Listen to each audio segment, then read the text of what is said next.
सुबह की गुनगुनी धूप खिलते ही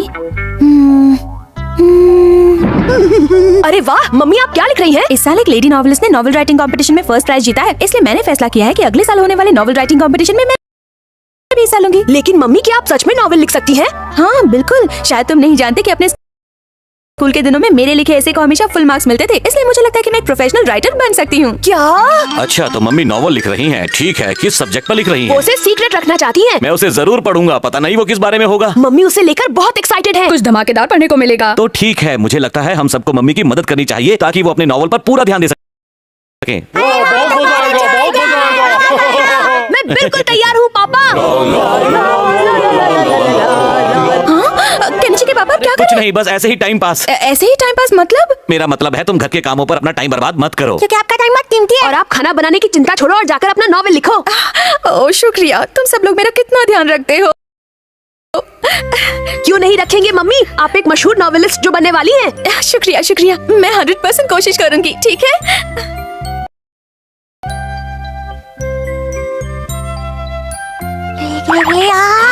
शोर मत करो। मैं थक गई हूँ और कोशिश नहीं कर सकती। हाँ? मैं नहीं लिख सकती, मैं कुछ सोच नहीं पा रही हूँ। ओह क्या करूँ, मेरे दिमाग में कुछ नहीं आ रहा। मम्मी को क्या हो गया? डिंग डिंग डिंग डिंग। ओह मैं क्या करूँ, कुछ समझ में नहीं आ रहा। मम्मी बहुत परेशान है। हाँ मैं जानता हूँ, क्या लिखूं, किसके बारे में लिखूं? क्या नॉवेल लिखने के लिए कोई निंजा टेक्निक नहीं होती है? लेकिन राइटिंग के लिए ऐसी कोई निंजा टेक्निक नहीं होती केनिची। तो क्या तुम मम्मी की मदद नहीं करोगे? कुछ तो करो हथौड़ी। डिंग। आखिर मेरे दिमाग में कुछ क्यों नहीं आ रहा है? नॉवल लिखने की तो कोई निंजा टेक्निक नहीं होती, लेकिन मैं एक ऐसी टेक्निक जानता हूँ जिससे राइटर के दिमाग में आइडिया डाला जा सकता है। अरे वाह, इससे हमारा काम हो जाएगा। ठीक है, डिंग डिंग। अब हथौड़ी तुम? मम्मी, नॉवल लिखने के लिए आप अपने दिमाग पर इतना जोर मत डालिए। जो आप पहले से ही जानती हैं उस बारे में भी तो लिख सकती हैं। मैं कुछ समझी नहीं। दिमाग में आइडिया डालने की निंजा टेक्निक। मम्मी, अब आप राइटिंग की दुनिया में खोने जा रही हैं और मम्मी अब आपके दिमाग में आइडिया ही आइडिया होंगे। देखो आइडिया आने लगे हैं, अब आपका दिमाग आइडिया शायद मुझे कुछ सूझ रहा है। बहुत अच्छे, अब आप आराम से नॉवल लिख सकती हैं। हाँ सही कहा, मैं लिखने जा रही हूँ। प्लान कामयाब हो गया। हाँ लगता तो यही है। क्या लगता है मम्मी नॉवल लिख चुकी होंगी? हाँ, कल रात भर उन्होंने नॉवेल लिखी है पापा। मम्मी आ गई।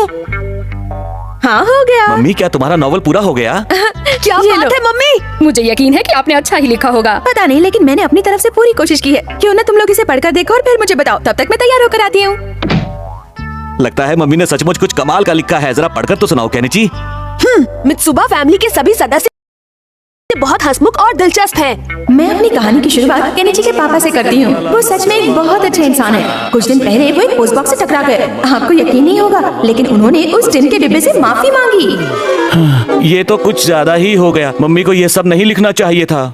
लेकिन ये तो सच है पापा, तो छिपाने की क्या जरूरत है? हाँ पापा, हथौड़ी ठीक कह रहा है। देखते हैं आगे क्या लिखा है। मेरा बेटा केनिची सुबह देर से उठता है और फिर भागता हुआ स्कूल जाता है। अपनी क्लासमेट युमिको को बहुत पसंद करता है। अगर उन दोनों ने शादी कर ली तो उनका घर बच्चों से भर जाएगा।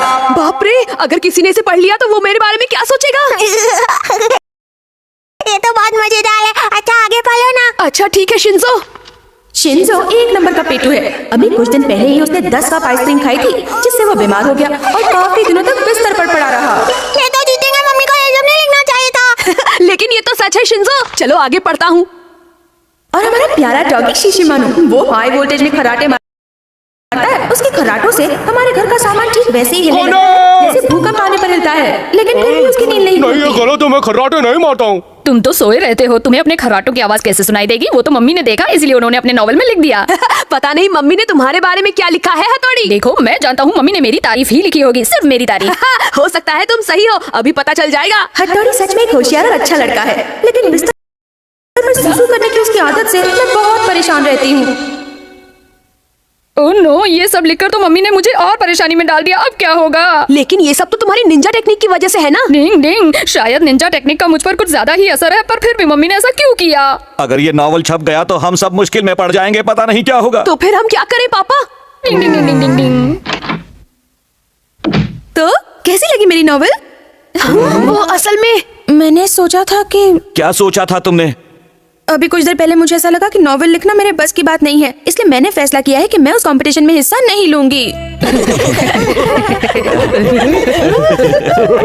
बच गए। कोई बात नहीं, ऐसा होता रहता है। हाँ मम्मी, आप सच में बहुत टैलेंटेड हैं। शायद तुम ठीक कह रहे हो, धीरे धीरे मैं लिखना सीख जाऊंगी। मम्मी, अगर आप ऐसे ही नॉवल लिखने की कोशिश करती रहेंगी तो एक दिन जरूर मशहूर नॉवेलिस्ट हो जाएंगी। डिंग डिंग।